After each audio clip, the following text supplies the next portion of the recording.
السلام علیکم اللہ یاری صاحب، کیا حال چال ہے؟ اللہ تعالیٰ کا احسان ہے. آپ سناؤ بھائی، آپ خیریت سے ہیں؟ الحمدللہ. سر میں نے ایک چھوٹی سی آپ سے چیز پوچھنی تھی جی کہ سر. آپ جو قرآن کی تحریف کے متعلق جو احادیث پیش کرتے ہیں وہ تو اپنی جگہ پر ٹھیک ہیں، لیکن جو کیونکہ میں اپنی آنکھوں سے یہ دیکھ چکا ہوں کہ جو قرآن ہے حفظ اور ورش والا جو پاکستان میں ہے اور جو مروکی پڑھ رہے ہیں تو ان کے اندر ڈفرینس ہے. تو آپ ڈائریکٹ قرآن سے کیوں نہیں دکھاتے ان لوگوں کو کہ الفاظ کے بھی فرق ہیں؟ اور میں آپ سے یہ بھی پوچھنا چاہتا ہوں کہ الفاظ وہ یہ جو نا قراءات کے متعلق کے قراءات ہیں، یہ بالکل یہ دکھا سکتے ہیں قراءات میں اختلاف کہاں سے آ گئے. ٹھیک ہے نا، اس اینگل سے میں ابھی وارد نہیں ہوا، یہ دکھا سکتے ہیں، لیکن وہ قراءات دیکھیں اس سے زیادہ اہم ہے کہ ان کے صحابہ کے اقوال سے یہ احادیث کہ انہوں نے بخاری مسلم میں کیا لکھا ہے وہ زیادہ کنونسنگ ہے. ٹھیک ہے نا. صحیح. اوکے، تھینک یو سو مچ. آیات کا بھی فرق ہے سر؟ قراءات میں آیات کا فرق ہے نا. اچھا، آیات میں الفاظ کا فرق ہے، کئی حرکات کا فرق ہے، بعض جگہوں میں اس کا فرق ہے، حرکات کا فرق، الفاظ کا فرق. واٹس ایپ کالر کون ہے بھائی؟ آ جاؤ. السلام علیکم. علیکم السلام بھائی صاحب، کیا حال چال ہے؟ الحمدللہ الحمدللہ. سر میرا نام کہاں سے کال کیا آپ نے بھائی؟ میرا نام ارشد حسین ہے. جی مسٹر ارشد. جی ابھی میں کراچی میں آیا ہوں، ویسے میں تھائی لینڈ میں جاب کرتا ہوں، ابھی میں کراچی میں آیا ہوں. اور مفتی قوی صاحب سے ملنے نہیں گئے آپ؟ اتنے بڑے مفتی صاحب سے. اور تھائی لینڈ میں رہتا ہے نا، تو آپ کے لیے تو بہت سہولت ہے، ان کے فتووں پہ چلے، مقلد بنے ان کے. ٹھیک ہے نا، سب کچھ جائز ہے، جو پینا ہے جو کرنا ہے لوگوں کے لیے ایزی کر دیا، لوگوں کے لیے ایزی کر دیا، دین ایزی کر دیا. اور بھائی ہمارے آپریٹر صاحب بھی جو ہے نا اس کے بڑے فین ہو گئے، کہتے ہیں یہ اس وقت بہترین ہے. کہتے ہیں مولوی ایسے ہی سختی کرتے ہیں، دین تو محبت کا نام ہے. مفتی قوی صاحب نے محبت آسان بنا دی. ٹھیک ہے نا، کہ ہے کہ نہیں؟ جی ضرور. ڈرنک کر کے زیادہ سے زیادہ محبت کرو. ہیں جی؟ اچھا حکم. جی سر کچھ دن پہلے آپ نے اناؤنس کیا تھا کہ پاکستان میں آپ کوئی فیسلٹی ارینج کرنے والے ہیں. او یس وہ میں اناؤنس کروں گا نا. وہ بیچارہ وہ ایک ہمارا جو آدمی ہے پاکستان میں، ہمارا کوآرڈینیٹر، میں اس کو انٹروڈیوس کروں گا آپ لوگوں سے. ٹھیک ہے نا، میں اس کا لگا دوں گا سر اس کا پھر اس کا انتظار ہے ہمیں بہت.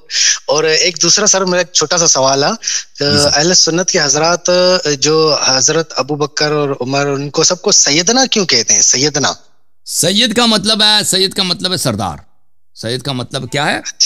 Respected person. تو جب ہم کہتے ہیں سیدنا ابراہیم علیہ السلام، یعنی ہمارے آقا، ہمارے سردار، ہمارے پیشوا ابراہیم علیہ السلام، تو یہ سیدنا کا مطلب کیا ہے؟ سید کا مطلب ہے ایک محترم شخص جو پیشوا ہے آپ کا، جو آپ کا آقا ہے.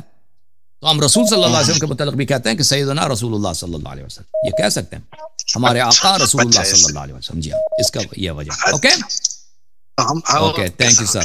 اوکے جناب، بہت مہربانی. اوکے نیکسٹ کالر ہمارا، میں ابھی شاذر بھائی کو لوں گا، لیکن پہلے وہ ٹک ٹاک سے آ جاؤ بھائی. کون بات کرنا چاہتا ہے؟ ابو طالب بھائی مائک کھولے. ابو طالب جی السلام علیکم. جی اللہ صاحب کیسے ہیں آپ؟ ٹھیک ٹھاک ہیں؟ اللہ کا احسان ہے، آپ سناؤ. جی خیریت سے. میں بس زیادہ زحمت نہیں دوں گا آپ کو. ایک واقعے کی طرف تھوڑا سا آپ کو متوجہ کرنا تھا کہ اگر اس سلسلے میں آپ کو تھوڑا سا بیان کر سکیں. وہ واقعہ غرانک جو ہے جس پہ وہ کہتے ہیں کہ رسول صلی اللہ علیہ وسلم وہ نماز پڑھ رہے تھے نا کعبے میں، تو مشرکین بھی ادھر تھے. تو اس زمانے میں کعبے میں وہ بتیں وغیرہ بھی تھی نا، تو رسول صلی اللہ علیہ وسلم نے نماز پڑھتے ہوئے ایک دفعہ بتوں کی پوجا شروع کر دی کہ تلک الغرانیق العلی شفاعتہن ترتجی. یہ مکے والوں کے جو بتیں ہیں یہ تو بڑے سفید رنگ کے شہزادے ہیں. غرانیق العلی کا کیا مطلب ہے؟ سفید رنگ کے شہزادے، اور یہ ہم ان کی شفاعت چاہتے ہیں. وہ مشرکین کا بھی یہ عقیدہ تھا کہ یہ جو ہمارے خدا ہیں یہ ہماری شفاعت کرتے ہیں اللہ تعالیٰ کے بارگاہ میں. سمجھ میں آئی؟ تو وہ کہتے ہیں کہ یہ بخاری میں بھی موجود ہے. بخاری میں سری نہیں، اس کی طرف اشارہ ہے. تو پھر اس وقت مکے والے بڑے خوش ہو گئے کہ بھائی ہماری آپ سے دشمنی یہی تھی کہ آپ ہمارے خداؤں کو برا نہ کہیں. جب آپ نے ہمارے خداؤں کو مان لی ہے تو اچھی بات ہے. تو مکے والوں نے بھی ان کی نماز میں جماعت میں شرکت کر دی. مشرکین نے بھی ان کے ساتھ نبی صلی اللہ علیہ وسلم کے ساتھ سجدہ کیا، ورنہ اور سب کچھ کیا. لیکن یہ کس کا فعل تھا؟ شیطان کا فعل تھا. شیطان نے نبی صلی اللہ علیہ وسلم کے ان پہ حاوی ہو گیا تھا شیطان, تو ان کے زبان سے کفری جملے جو بتوں کی جو تسبیح ہے ان کے زبان سے جاری کر دی تھی. یہ کس کی حدیث ہے؟ بخاری اور مخالفین کی حدیث ہے, اور صحیح بھی ہے ان کے ہاں. تو ہمارے ہاں یہ جھوٹ ہے, ٹھیک ہے نا. شیطان کی مجال نہیں ہے کہ نبی صلی اللہ علیہ وسلم ہاں یہ کرے, اور نبی صلی اللہ علیہ وسلم یہ مشرک ہو جائیں, بتوں کی یہ جو ہے تقدیس اور تسبیح پڑھنا, کلمہ پڑھنا شروع کر دیں, یہ نہیں ہو سکتا. جی صحیح ہے. یہ مجھے ریفرنس چاہیے تھا صرف, وہ چونکہ یہاں پہ کافی زیادہ ہماری بھی باتیں ہوتی ہیں تو وہ کہتے ہیں کہ جی ہم اس کو مانتے نہیں ہیں, لیکن اس کا ریفرنس ظاہر ہے اس کے اوپر اسٹینک ورسز اتنی بڑی کتاب لکھی گئی ہے. وہ تو اس پہ ہمارا مناظرہ ہونا تھا, وہ بھاگ گیا نا. مناظرہ ہو, اس پہ مناظرہ کریں گے نا تو اس پہ بہت سارے ریفرنسز آئیں گے. تو جن لوگوں سے آپ مناظرے کرتے ہیں اس کو لے کے آؤ نا, اس کو لے کے آؤ. ہم آپ کو ہاں وہ اس قابل نہیں ہے کہ آپ کے سامنے بیٹھ سکے. ہاں وہ نہیں آتے نا, میں آپ کو بتا دیتا ہوں. جی بہت شکریہ. میں آپ کو بتا دیتا ہوں, یہ ہے اللہ آپ کو سلامتی دے. یہ سورہ نجم ہے. اعوذ باللہ من الشیطان الرجیم. افرأیتم اللات والعزی ومناة الثالثة الاخرى.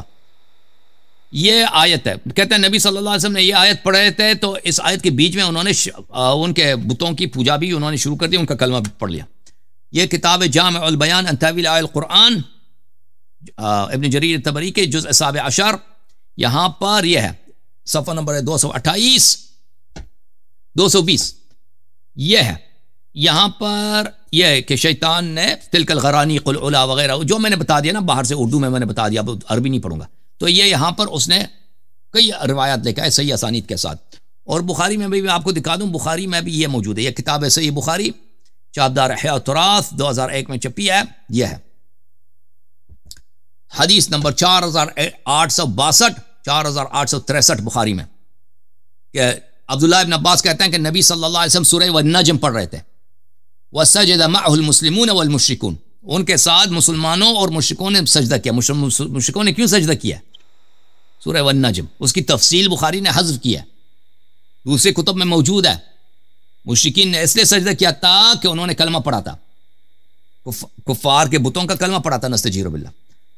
ہاں یہ بھی وہی حدیث ہے 4863, یہ بھی وہی حدیث ہے کہ رسول صلی اللہ علیہ وسلم نے یہ بتوں کی جو ہے تعریف کی ہے. اور اس کے ذیل میں بہت سارے روایات, بہت اب تفصیل بہت ہے اس کی جو ہے نا تفصیل اس بات کی بہت طویل ہے. اچھا صاحب کہاں سے کال کیا آپ نے؟ جی سر میں یو اے سے بول رہا ہوں.